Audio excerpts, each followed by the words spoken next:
السلام علیکم ورحمۃ اللہ وبرکاتہ۔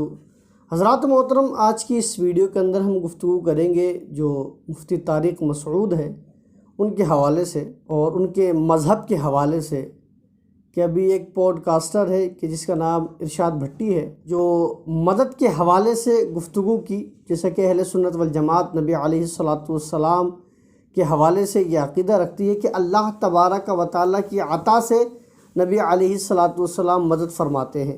یہ اہل سنت والجماعت کا عقیدہ ہے۔ عقیدہ کیا ہے وہ آپ یاد رکھیے گا، اللہ کی عطا سے، مطلب اللہ تبارک و تعالیٰ نے نبی کو یہ اختیار دیا، یہ پاور دیا، یہ عقیدہ ہے ہمارا۔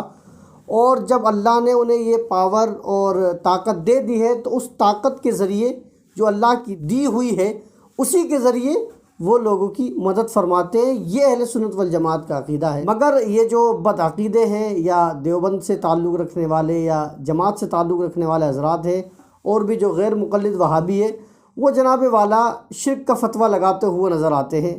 لیکن جب بات مفتی طارق مسعود سے پوچھی گئی اور جو ان کے بڑے ہیں جن کو یہ اپنا حکیم الامت کہتے ہیں، اشرف علی تھانوی، ان کے ایک شعر پڑھ کر ارشاد بھٹی نے سنایا جو سوالات کر رہا ہے، تو آپ ان کے ہاؤ باؤ دیکھیے، آپ یہ پہلے ویڈیو دیکھیے، پھر انشاءاللہ اس کے اوپر ہم گفتگو کریں گے۔ تو ہم جتنا بھی ہے آگے سنیے۔ مولانا اشرف تھانوی صاحب کی کتاب ہے یہ نشر القلیب ذکر نبی الحسیب، صفحہ 194، دستگیری، اچھا یہ ان کا فارسی میں ہے یا اس میں، تو انہوں نے اس کا ترجمہ بھی خود ہی کیا ہے۔ دستگیری کیجئے میرے نبی، کشمکش میں تم ہی ہو میرے نبی، جز تمہارے ہی کہاں میری پناہ، فوج کلفت مجھ پہ آ غالب ہوئی، ابن عبداللہ زمانہ خلاف ہے میرے مولا، خبر لیجئے میری۔ مجھے نہیں پتا مولانا تھانوی نے لکھا ہے نہیں لکھا، لیکن لکھا ہے تو غلط لکھا ہے بغیر کسی تعویل کے۔ ہاں یہ ایک سوال بنتا ہے کہ پھر ان کو کافر کیوں نہیں کہتے؟ تو کافر ہم بریلویوں کو بھی نہیں کہتے۔ تو حضرات محترم، جیسے کہ آپ نے ویڈیو دیکھی، انہوں نے کچھ اشعار جو اشرف علی تھانوی کے ہیں اور ان کی کتاب نشر الطبیب کے اندر ذکر ہے کہ جس کا انکار کر دیا مفتی صاحب نے کہ مجھے پتہ نہیں ہے۔ اب وہ شعر کہتے ہیں، جو ان شعروں کو نکارنے کی وجہ ہے، یا یہ کہہ لیا جائے کہ ان کی کتاب کو نکارنے کی وجہ ہے، اور آگے چل کے انہوں نے یہ کہہ دیا کہ اگر یہ لکھا ہے تو انہوں نے غلط لکھا ہے، آگے چل کے انہوں نے کہہ دیا ہے۔ حضرات محترم، وہ شعر کیا ہے کہ اشرف علی تھانوی نے لکھا اپنی کتاب نشر الطبیب کے اندر کہ یا رسول اللہ میری دستگیری کیجئے، کشمکش میں میری مدد کیجئے، اور بھی اشعار لکھے۔ مطلب ان اشعار سے یہ لگتا ہے کہ اشرف علی تھانوی نبی علیہ السلام سے مدد مانگ رہے ہیں۔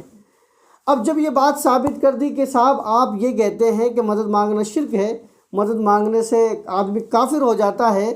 تو آپ کے جو بڑے ہیں اشرف علی تھانوی صاحب، وہ تو خود اپنی کتاب کے اندر لکھ رہے ہیں اور حضور علیہ السلام سے مدد مانگ رہے ہیں، تو آپ کس بیس پر لوگوں سے کہہ رہے ہیں کہ جو اہل سنت والجماعت بریلوی ہیں یہ شرک کرتے ہیں، نبی علیہ السلام سے مدد مانگتے ہیں، یہ کفر کرتے ہیں، ان کو آپ گمراہیت کا فتویٰ لگاتے ہیں۔ تو پھر آگے سے اس نے کہا کہ صاحب میری یہ تحقیق نہیں ہے کہ یہ شعر ان کے ہیں بھی یا نہیں، اور بہرحال اگر یہ شعر ان کے ہیں تو انہوں نے غلط کہا ہے، صرف یہ جملہ کہا کہ غلط کہا ہے۔ پھر آگے سے انہوں نے یہ صاف کیا کہ صاحب ہم کافر تو بریلویوں کو بھی نہیں کہتے ہیں، کافر تو ہم بریلویوں کو بھی نہیں کہتے، لیکن حالانکہ ان کے جو بڑے ہیں یہ خود ہیں، یہ کہتے ہوئے نظر آتے بار بار کہ آپ دیکھیں کہ مزاروں کے اوپر یہ شرک کرتے ہوئے نظر آتے ہیں، کفر کرتے ہوئے نظر آتے ہیں، اور جناب والا ان کو پکارتے ہوئے نظر آتے ہیں۔ الحمدللہ یہاں پہ اس نے یہ بات کی کہ تعویل کے بغیر، اچھا تعویل اگر یہ ہوتی تو کیسی ہوتی؟ اس کی تعویل ہوتی تو یہی ہوتی کہ اللہ کی عطا سے، جو اللہ نے حضور علیہ السلام کو عطا کی ہے طاقت و پاور، اس کے ذریعے وہ لوگوں کی مدد فرماتی، یہی تعویل ہوتی اس کی۔ تو بھائی الحمدللہ اہل سنت والجماعت کا یہی عقیدہ ہے، آپ سن لیجئے، سمجھ لیجئے، اہل سنت والجماعت کا یہی عقیدہ ہے کہ حضور علیہ السلام اپنی پاور سے نہیں، جو اللہ نے عطا کی ہے اس پاور سے لوگوں کی مدد فرماتے ہیں۔ تو اب آپ بتائیے کہ جب آپ اپنے مولوی کے اوپر کفر کا اور شرک کا فتویٰ نہیں لگا رہے اور یہ کہہ لیجیے کہ ان کو غلط بھی نہیں کہہ رہے ہیں،